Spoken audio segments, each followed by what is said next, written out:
everyone, welcome to Ballet Fundamentals Lesson 2. So this is your beginner ballet class for ages 6 to 8.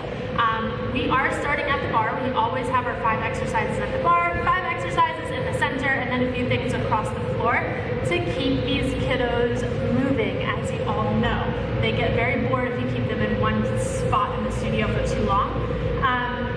We are starting at the barre, as I said, and we're going to start with just one hand on the barre for our first exercise only. We're going to be doing a port-de-bras exercise. I want to talk to you about how to teach your students to hold their hands when you're first starting. You want to go ahead and take this thumb, and so start by making a duck face, right? You can have all your kids make their shadow ducks. And we're going to keep that thumb attached to the middle finger. Okay? From there, we're going to just lift our index finger a little bit, so we still have kind of this like duck shadow look going on.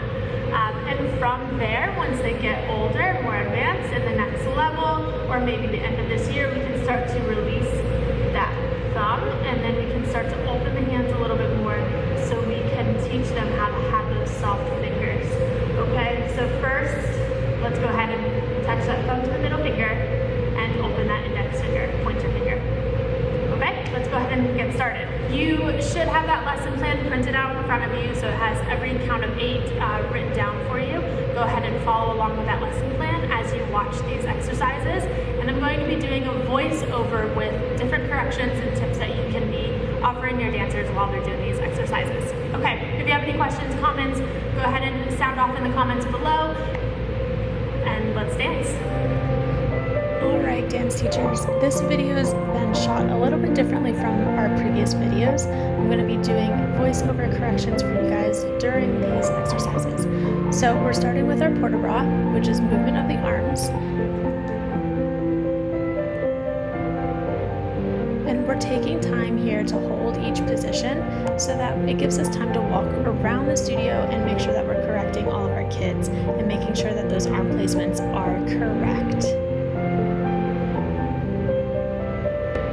So we're moving into first position, and we hold for 2 counts. We open to second position, hold for 2 counts, and allongé to lower nice and slowly. Really make sure we're holding our tummies in and having our weight forward in our toes.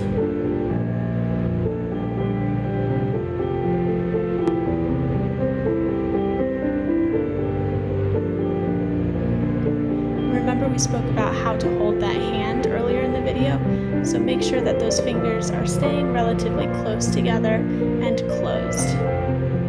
Trying to avoid that hamburger or that claw hand.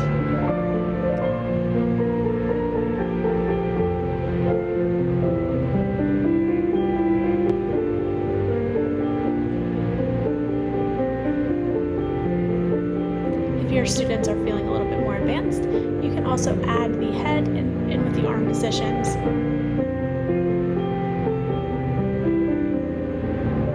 Then comes to first, and we open to second.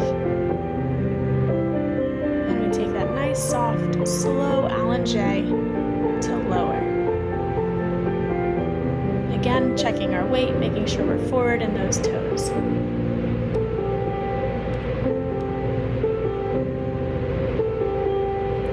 One last time, we lower down to finish. Alright, moving on to Tendus with Demi Plie. We have 2 times on croix. We're going from first position here.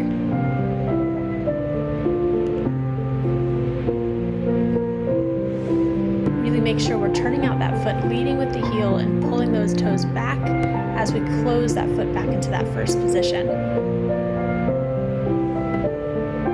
From the first lesson, we spoke about sliding our entire foot on the floor before we go into that tendu. So pressing through the heel, rolling through the toes, and reversing that process to come back into first. And excuse me while I move my bar forward so I can fit my foot behind me.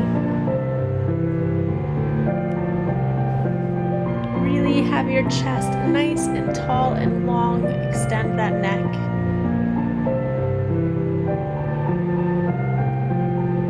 Really take big Demi Plies, nice big diamonds. Open those knees.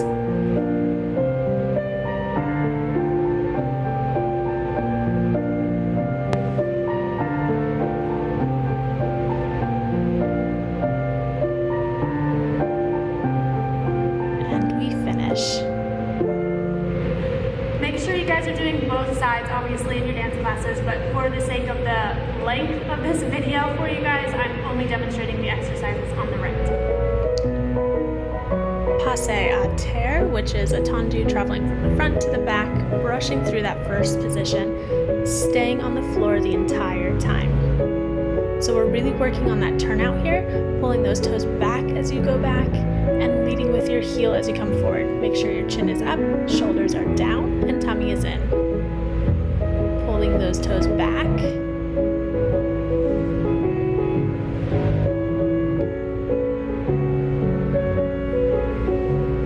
Sometimes teachers like to put stickers on the insides of your students' heels, which really helps them to understand the idea of turning out and leading with their heels. Make sure those elbows are tucked in beside you and your hips are squared to the front.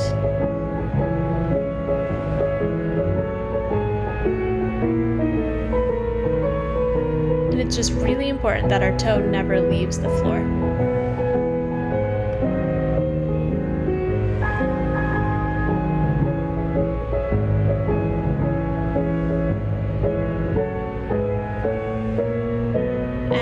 Finish. Okay, tendus from 5th position. We're doing 4 times on croix. So now closing from 5th is a little bit more difficult and challenging than closing into 1st position. It requires a lot more turnout. So we're taking this little baby step with our students this month and working a lot more in that 5th position. Again, really working on sliding on the floor and making that constant contact with your students and their tendus.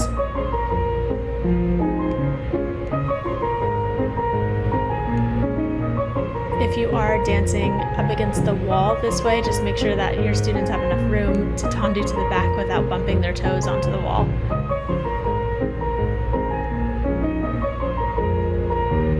Nice job, and finish.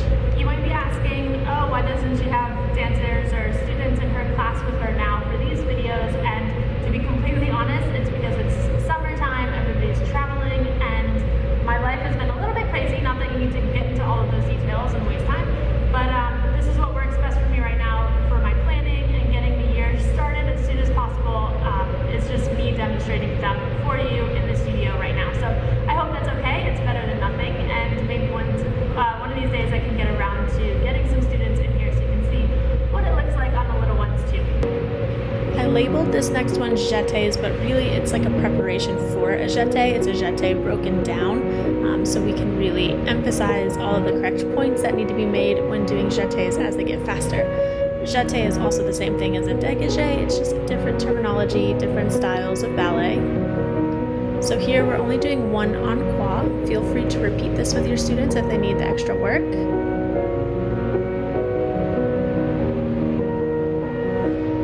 And really try to make everything crisp and sharp. So we're going into that tendu, we lift it, we hold it, we place it back into that tendu, and we close it into that 5th position to finish. Okay, moving on into the center. We are starting with our extension stretch with a flexed foot. For this one, there are different ways you could do it. You can hold on with 2 hands. We want to make sure that we're not slouching and sitting up nice and tall. Okay, as I said, you can switch hands, or you can also place it on the floor.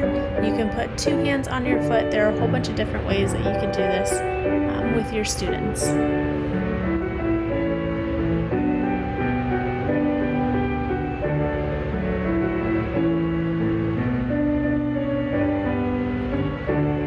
Here's an example of switching hands. You can do opposite hand to foot, or you can do the same hand and foot, and finish. Simple and easy. Okay, into our V-sits. As you can see, I was struggling with this one a little bit. We are going to lift up into this V-sit and hold for 2 counts of 8, and then slowly lower. Try to come up with your feet and your hands together at the same time. Keep those knees straight, keep those ankles together, and those toes pointed. this one was a tough one for me.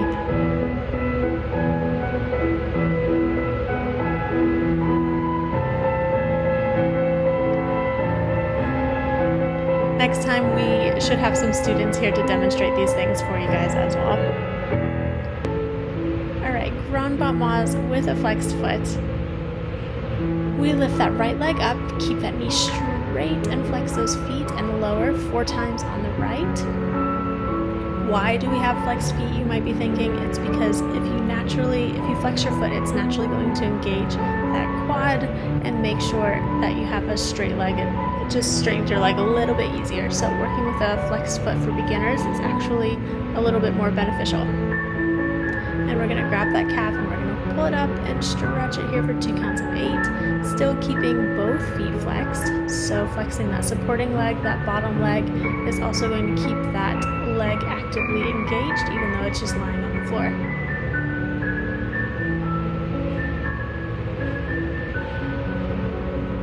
And here we go to the left, straight up and down. We lift it up, pulling that belly button into our spine, straight knees as much as possible.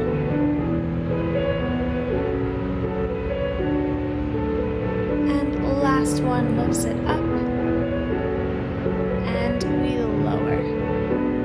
We're going to take it into that stretch. Now hopefully the majority of students are a little bit higher than this. Some may not be and some may be at the same exact level. But we're going to go ahead and hold it here for 2 counts of 8, still keeping those feet flexed.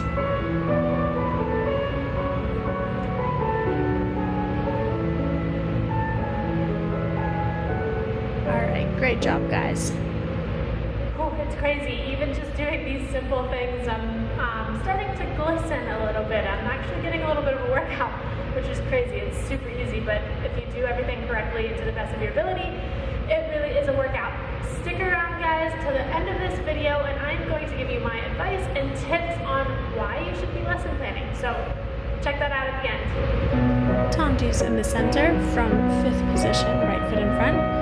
We have 4 times en croix. Again, our hands are on those shoulders, so we're engaging those laterals. And we're really focusing on those straight knees again, always. We're doing this 4 times en croix.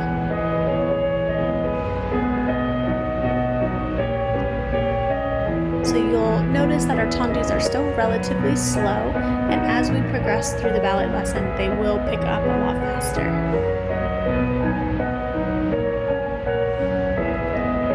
Really keep those hips and shoulders squared off to the center and don't let them wobble, don't let them move.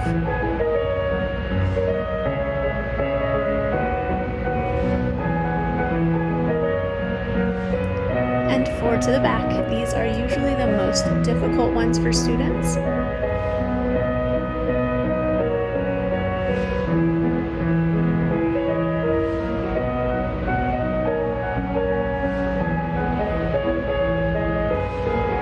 Really trying not to let those hips move.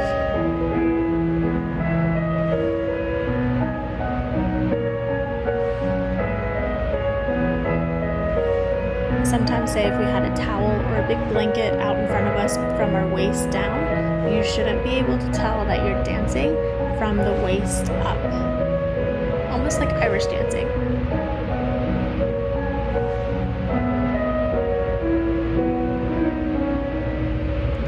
Okay, moving on to tendus, adding a plie. So we're taking the tendu that we've learned and the plie that we've learned and we're combining them together in a mini combination.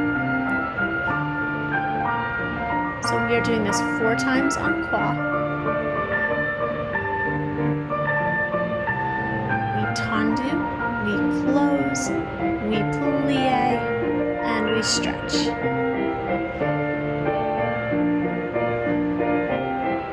Super duper important to pull those toes back every single time you close into that 5th position, so you're keeping that turn out.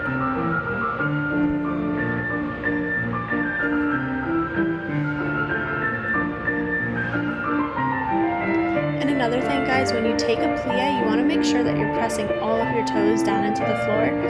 You should feel like you are about to take off into a saute or take off into a jump every time you plie. So go ahead and take a plie, feel where your weight is, where your toes are, and can you jump from that position? That's how it should feel every single time you plie. And plie and stretch.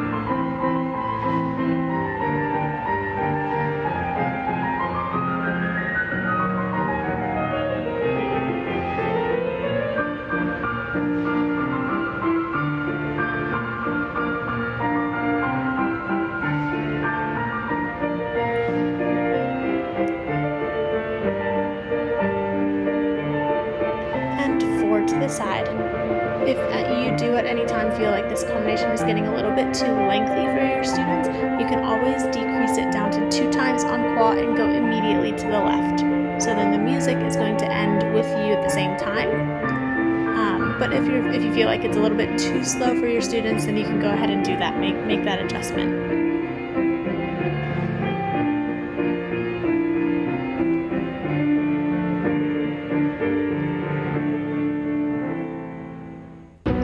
Traveling across the floor, we have our brushing jetés. These are on 2 counts each. Make sure you're stepping toe heel first. This is a progression from those sliding tendus that we started last month. And we have our skips from the front and to the back. Make sure you're lifting that knee and that toe as high as you can and really trying to get that entire supporting leg off of the floor in that jump.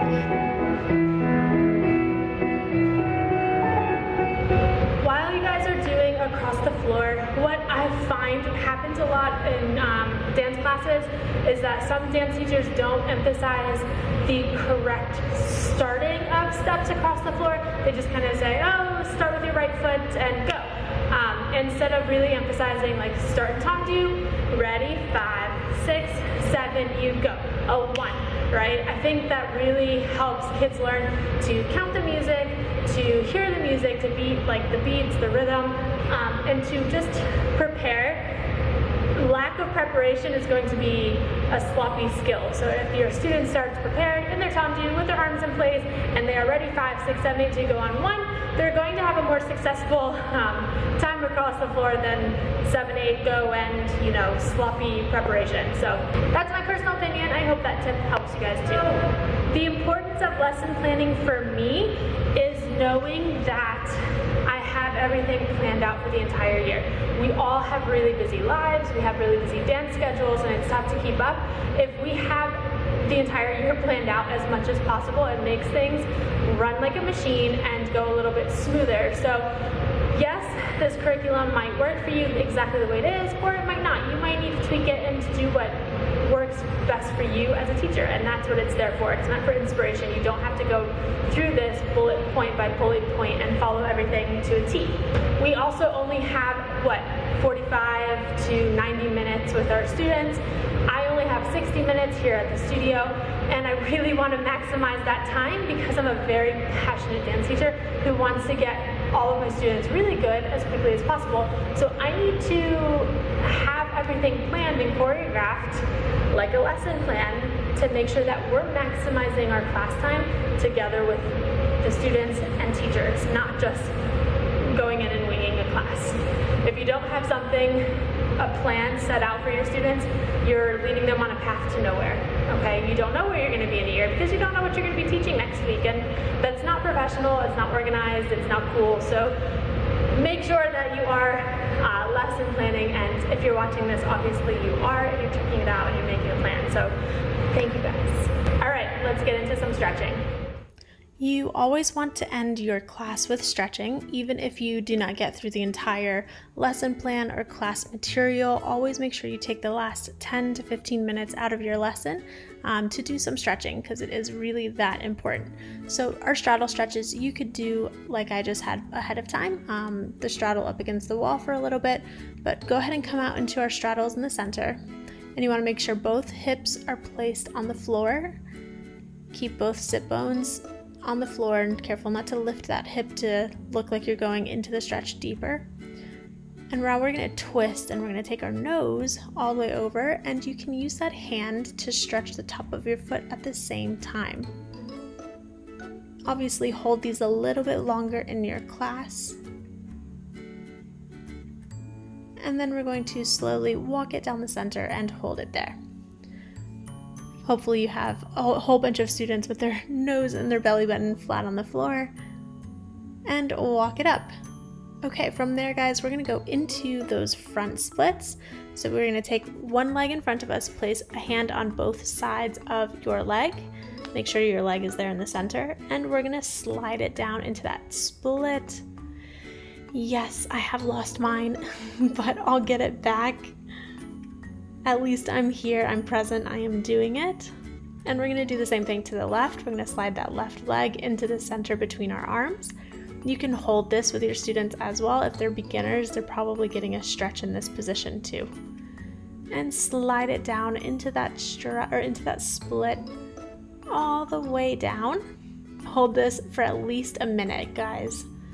All right, all done. Thank you so much. See you guys soon.